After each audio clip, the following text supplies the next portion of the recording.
Hi, I'm Lynda Fussell, the walking coach. Now, what is a walking coach and what's this all about?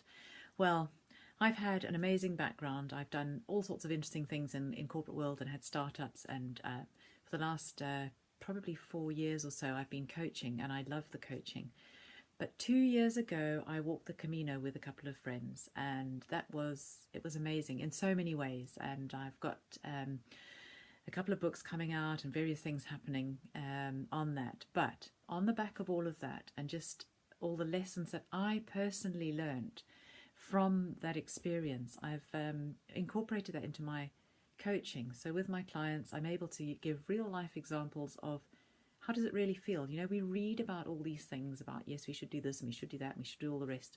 But how does it really come to life?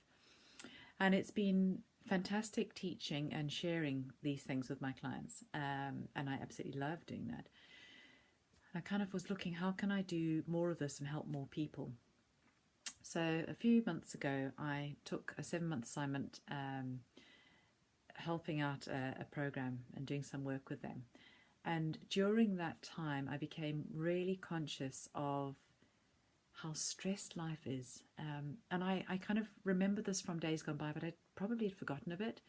But the pressure that everyone's under and how it all gets together. And then I got sort of looking at what did I need. I needed to get out. I needed to walk. I needed to be free. And so I leant back to my Camino days and what did that mean? And as a result of that, I kind of looked at it and went, actually, if I can put together amazing packages, effectively where everything's done for you, that you can just walk out of your office one day, go away for a couple of days and just find yourself. And I think that's the key thing. It's just find yourself, get back to nature, just relax, completely relax, get stressed free, and not have to think. That was one of the lessons out the Camino, actually, is just deal with each thing as it happened at the time.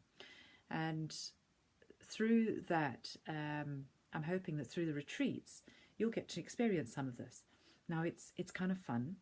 We start each morning with yoga.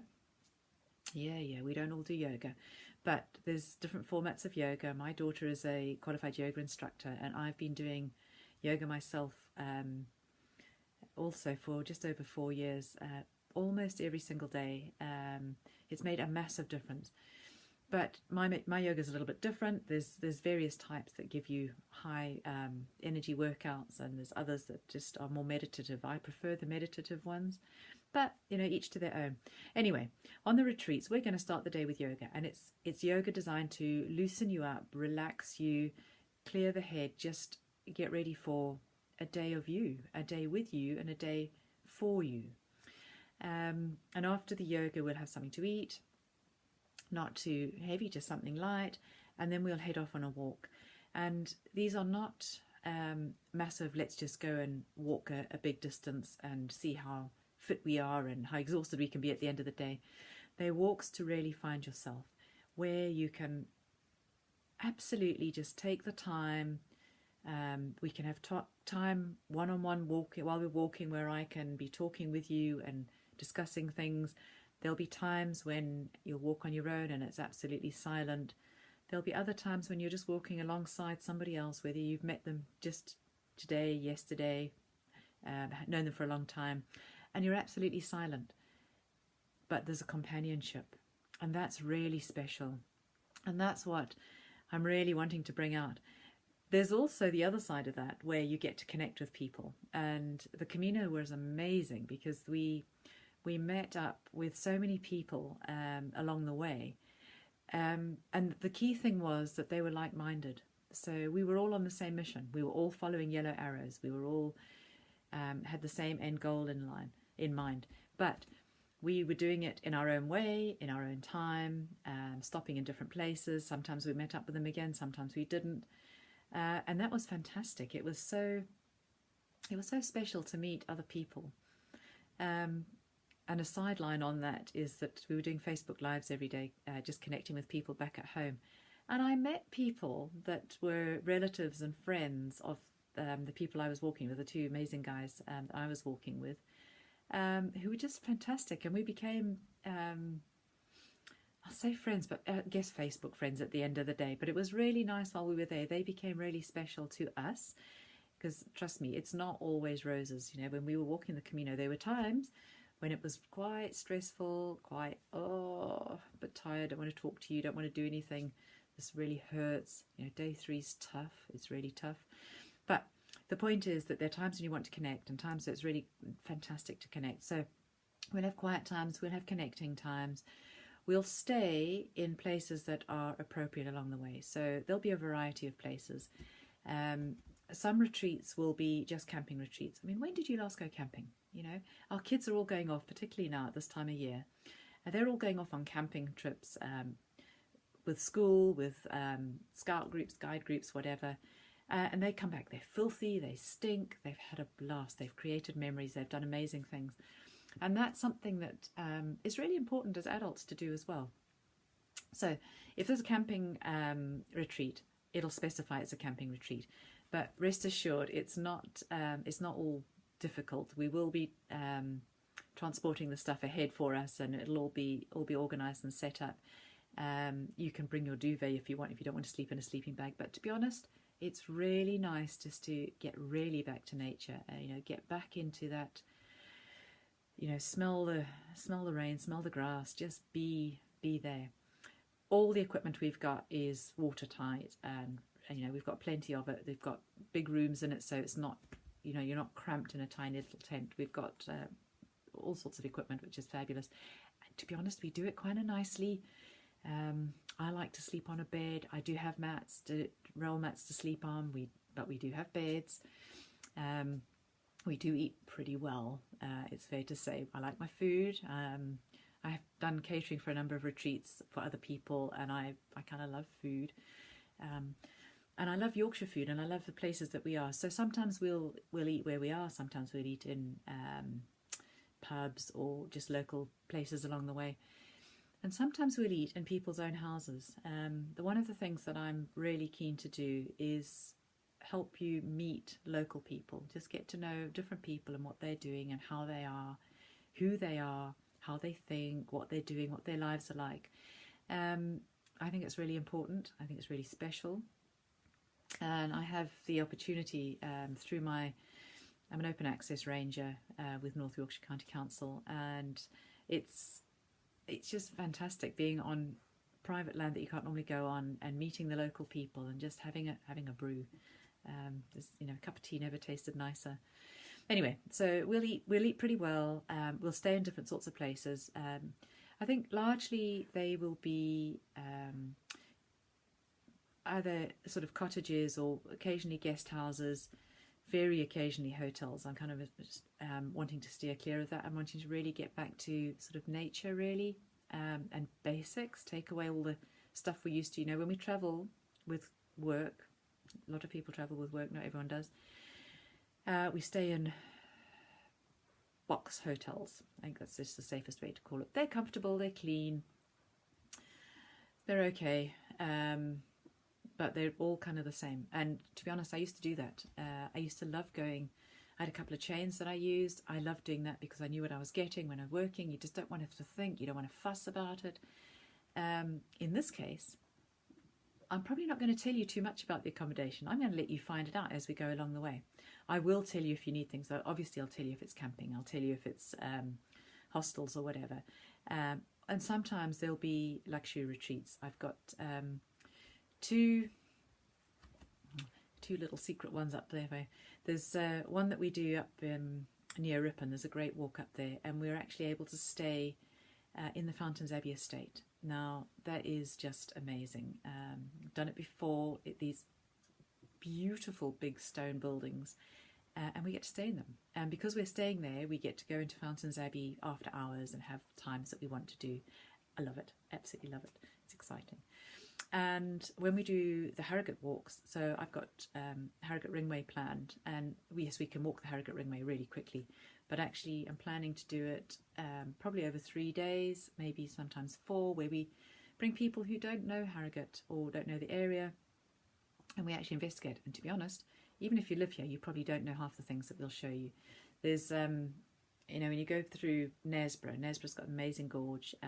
it's beautiful, and I'll share some pictures. When I put the retreat details up, you'll see the pictures of these.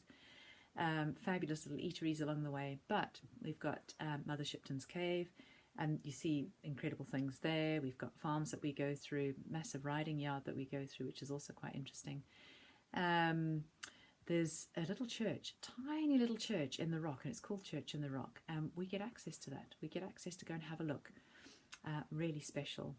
But anyway, on the Harrogate one, the nice part about the Harrogate one is that we end that one with a spa treat at Rudding Park. And Rudding Park Spa, if you don't know it, is a rooftop spa. You can Google it. It's pretty awesome. So after we've done this walk and we've seen some fabulous things, created some amazing memories, but also still had that time to be quiet, to push ourselves a little, to be out, and to just experience a complete break where everything's sorted for you, you get to end up with something kind of special, with a bit of a spa treatment right on the roof, which is awesome. So that's kind of the things that we're looking at. There are 2 long distance walks that we're going to do that are full distance walks. So if you're wanting to do a long distance walk, we're going to do 2 of those in the year. One of them's the Wolds Way. I love the Wolds Way, and we'll do that in 2 parts. So you can either join us for the first week or the second week, or both, and tick off that you've done the Wolds Way. And if you only want to do one this year and do the second one next year, that's okay. You still completed it and you still get a certificate. The other long distance path that we're going to do in its entirety is the Nidderdale Way. Now that's a really interesting one. It's kind of local to me here. I know it very well, but it's great. It's a long walk. It's a pretty intense walk. It's got some hills. It gets up onto the moorlands. It's lovely. Again, we'll do other things along the way, but those are ones that we're going to do as 2 long walks, which you can split up and do partly. Next year, we're going to do the Cleveland Way. So that's on the cards for next year. We will touch the Cleveland Way this year. There's the coastal walk that I'm wanting to have a look at, probably starting from on the moors down towards the coast, and then down the coast a bit. And that coastline is pretty awesome. It's got fossils, it's got amazing views, it's got cliffs, you've got sandy beaches. You can see when you go past Robin Hood's Bay, the stone is all pushed up. You can actually see how the pressures of years gone by, millennia gone by, where the Earth's crust has been pushed up and you can see the rocks coming up. It's kind of special, it's kind of nice. Lots of fossils and things around, lots of really interesting things to do, smugglers' coves and fun things like that.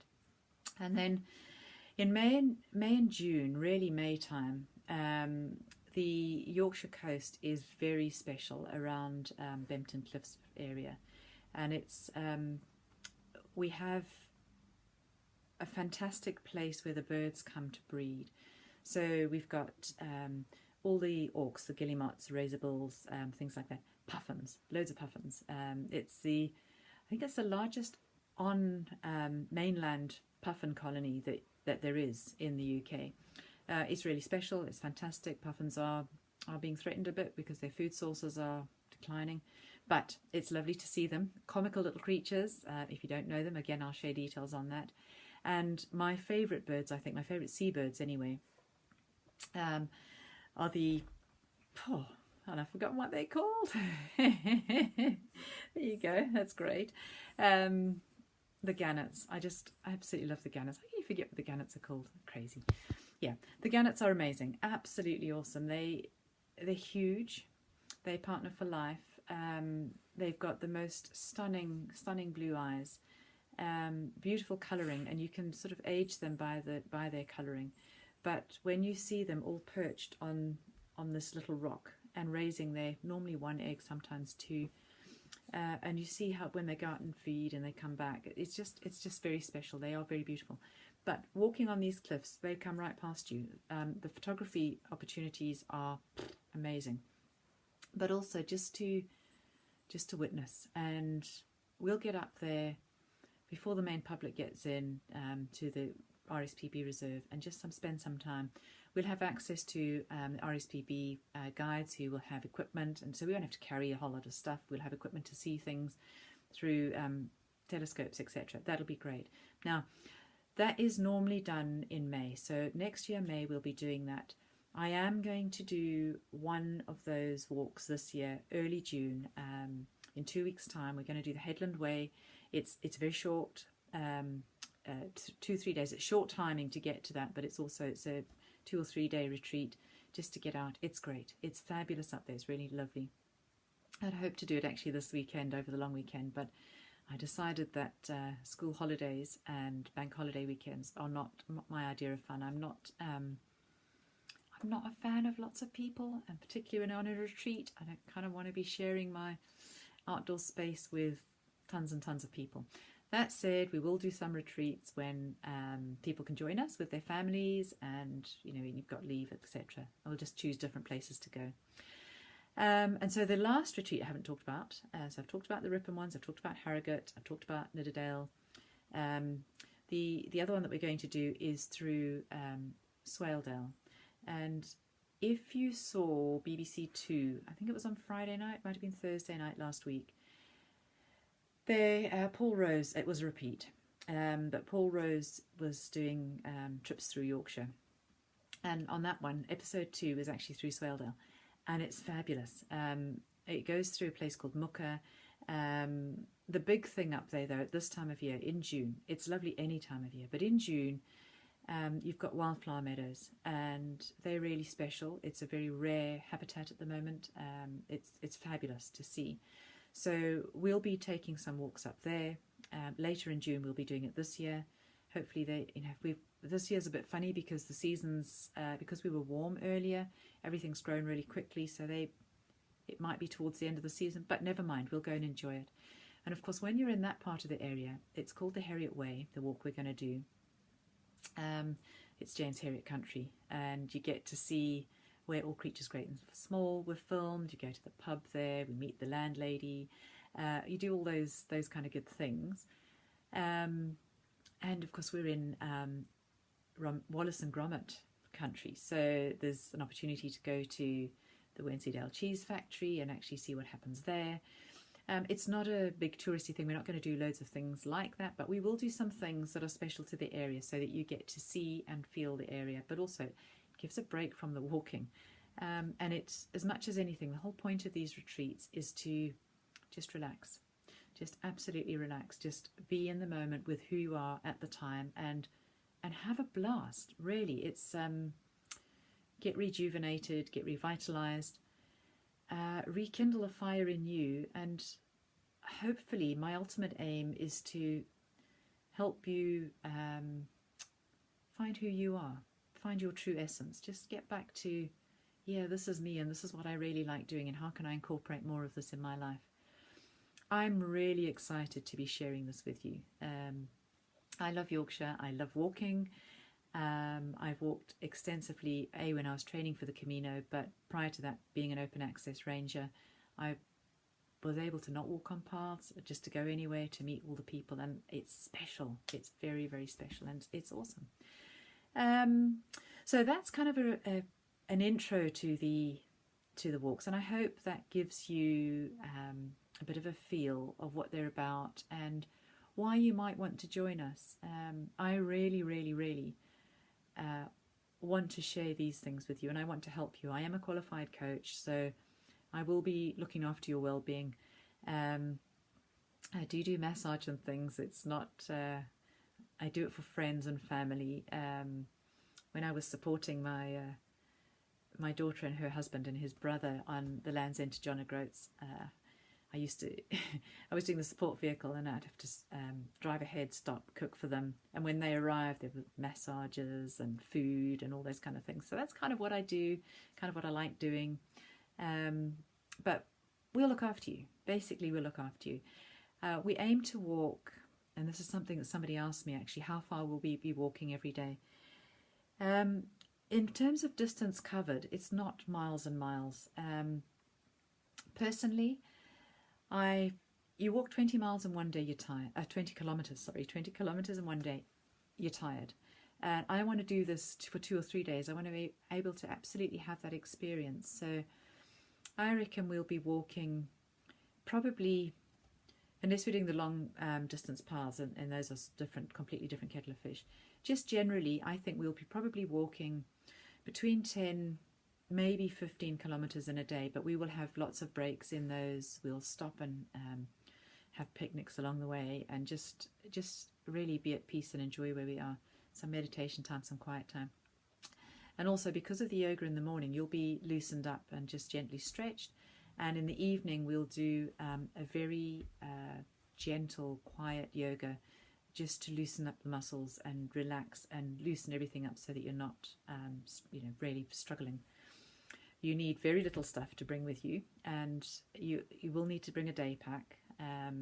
Even though we'll have things with you, having been out and having been a ranger and looking after people, you need water, and you need to carry your own water. I'm not carrying your water. There's places along the way you can get drinks, but you still need to carry water. There's a few things when you register. I will send you a list of what you need and take you through all of that. Basically, that's kind of what you're looking at. You're not going to be walking massively.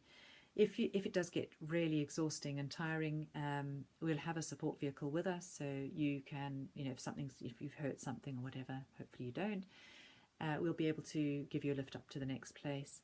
A number of the walks, there's bus access. I haven't ruled out using the buses. It's another experience we haven't done for ages. As adults, we just don't do it very often. Country buses. Country buses are kind of fun. But we've got the support vehicle, and so all our kit, if we're not staying in the same place as we're moving along, our kit will be carried along for us. Trish or somebody will be doing that, which would be, I think, be great. So hopefully that's covered some of the places we're going to walk, some of the walks we're going to do, what you need to bring, how far we're going to walk. Yeah, it can rain. Yes, it can be hot. You know what? You plan for things, but you just deal with it in the moment. You need walking kit, and depending on the weather, and as we get closer to each one, we'll be able to talk about that. You don't always necessarily need hiking boots. Sometimes trainers are sufficient. It depends on the terrain. I'll be able to advise you on that. So you don't need a lot of clothes. We don't worry about what you look like. I posted something earlier. Walking is not glamorous. Don't worry about it. It's okay. This is time for you to be you. Makeup, if you want to wear it, you can wear it. But really, what do you need that for? And depending on how things go, I do specialist arrangements. So if people are wanting to do a retreat just for them, a specific walk, I'll arrange that. Now, I'm doing some for a couple of corporates, which is great. They've got corporate events, and that's fabulous. Looking forward to taking them out. Contemplating doing one for, I'm going to say teenagers, but even students. I think students is the terminology that I'm looking for after exams. I know lots of students want to party like mad and go on trips around Europe and do all those good things. But I also know that there are students who are intimidated by that, don't really want to do that, are exhausted and would like to get away and do something to rejuvenate and revitalize, and thinking of doing a retreat for students. Will I mix it up? Probably not. I think just students at this point. I have been asked if I will do a men's only retreat, and the answer is yes, I will. And obviously there'll be some, I'm going to say there will obviously be some women's retreats. I will do some women's only retreats, but I actually like mixing things up and just having who arrives, everybody, whether they're young, whether they're old, whether they're really fit, not so fit, male, female. I think that's all great. I think it's all part of the experience of meeting new people, of seeing who's who, and just getting away from the norm. We have our friends, we have our social lives, we have our work colleagues, we have all those things that we do, and so this is just an opportunity to get away, do something different. So that's what I'm looking at. If you've got any questions, please let me know, and then look out for, I'll give you a button to sign up for details on the retreats if you're interested. I'll be putting out the next couple of retreats, probably the retreats through to the end of the year in the next couple of weeks. The June ones obviously will be coming out the next couple of days. I've been saying that for ages, but we're having a website built, and it's just trying to get things together to make it available. But I can certainly email things. So if you're interested and you're wanting to do a retreat now in June and the website's not there, just email me, let me know. So the 2 retreats in June are the Hay Meadows, so up in Swaledale, and on the Yorkshire Cliffs, Bempton, called the Headland Way. So one's called the Headland Way and one's called the Harriet Way, something like that, yeah. I've waffled on, and hopefully if you've managed to survive this long, well done you. Awesome. And I hope to see you. I'm really, really, really, really, again, really looking forward to doing this. I love being out. I love being, I love walking. I love being in the countryside. I love sharing what's there, just stopping to notice the birds, etc. Most importantly, I love looking after people and helping you have an amazing time. And that's our objective. So this is what we're doing, and really looking forward to having you join us. So thanks very much, and see you soon.